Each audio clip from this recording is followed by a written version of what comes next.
Rapid expansion of AI technologies causes an unprecedented surge in electricity demand, as billions of dollars are poured into AI technologies and the infrastructure needed to develop them.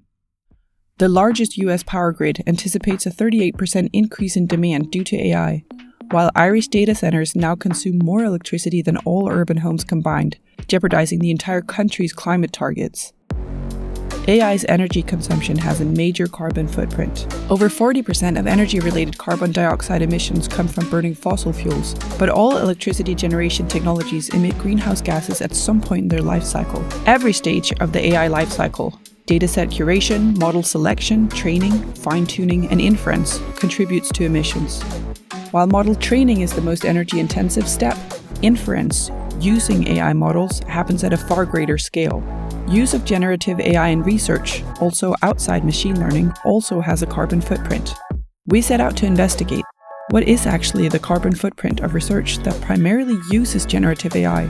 How costly is CHI? Doing precise calculations of the energy use of closed-source models, such as all of OpenAI's models, is impossible. We don't know the parameters and we don't know where the models are hosted. Cloud computing means we have basically no idea which electricity grid is used, so we established some proxies.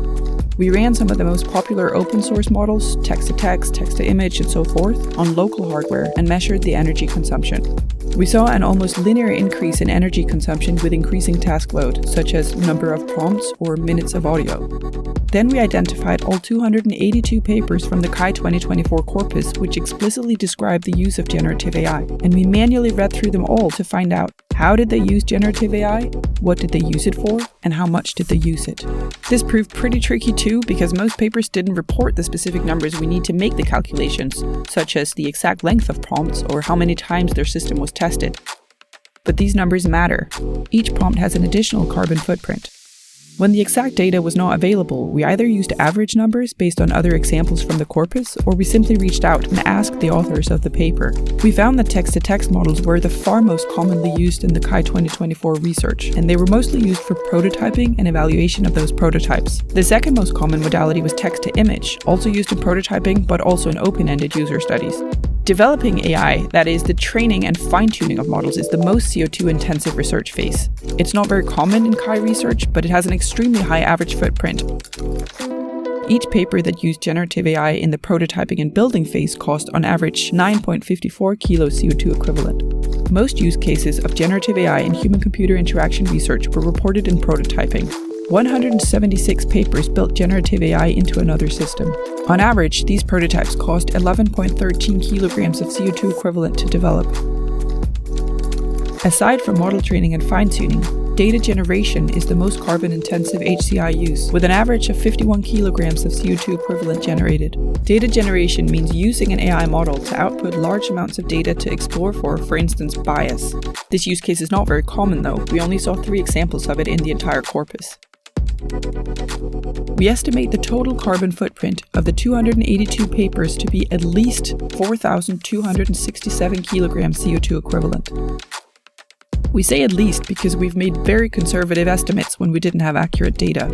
This is only the cost of generative AI explicitly mentioned in the articles, and we anticipate there's been a great deal of unreported testing, experimenting, and daily use of generative AI models in addition. Now, this only accounts for the papers that were accepted to CHI 2024. What about all the research that was submitted but ultimately didn't get accepted?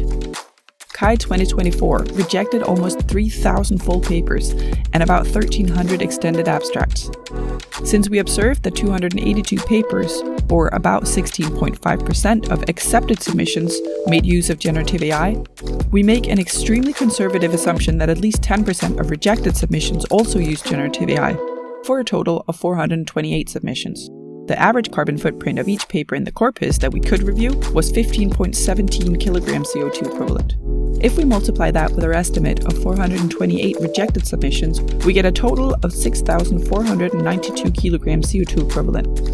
Alternatively, if we look at the average carbon footprint of each use case of specific models, and we assume that rejected submissions had a similar distribution of use cases, we would get a slightly higher number, namely 6,648 kilograms CO2 equivalent. Taken together, these two numbers mean that the use of generative AI in CHI 2024 research would have cost at least between 10,700 and 10,900 kilos CO2 equivalent. That is the same amount as driving 1,000 cars for more than 100 kilometers each, or offset by growing almost 200 tree seedlings for 10 years.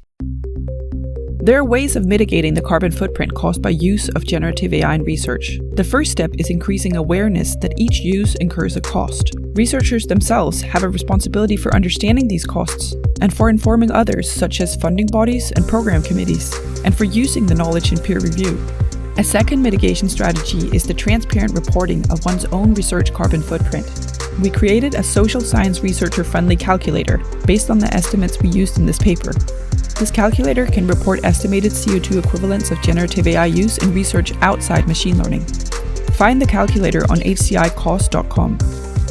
If models are run on local hardware, we advocate that researchers consider if they can be run during low-intensity locations and times. For instance, the same compute job, when performed in Iceland, can have about a 15 times smaller carbon footprint than if it were run in the US. Scheduling jobs during low carbon intensity times can also reduce the overall emissions by about 7 times. We also highlight that different models have different carbon impacts. Multi-purpose generative models such as ChatGPT, Stable Diffusion, and Midjourney are orders of magnitude more expensive than task-specific models. We encourage researchers to use open-source task-specific models when they can.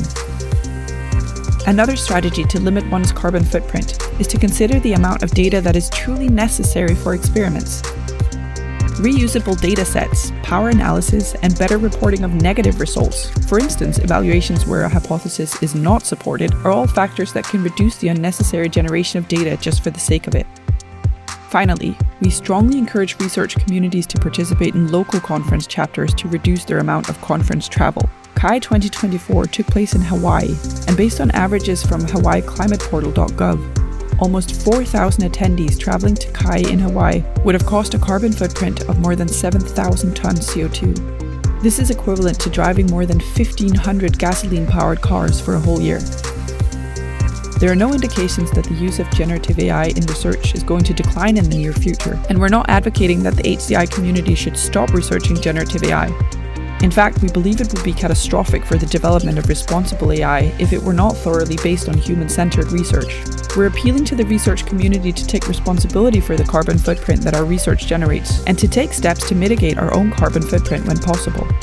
We're also appealing to the research community to be transparent about the carbon footprint of our research, and to report it openly, on par with other ethics evaluations that go into responsible research practice.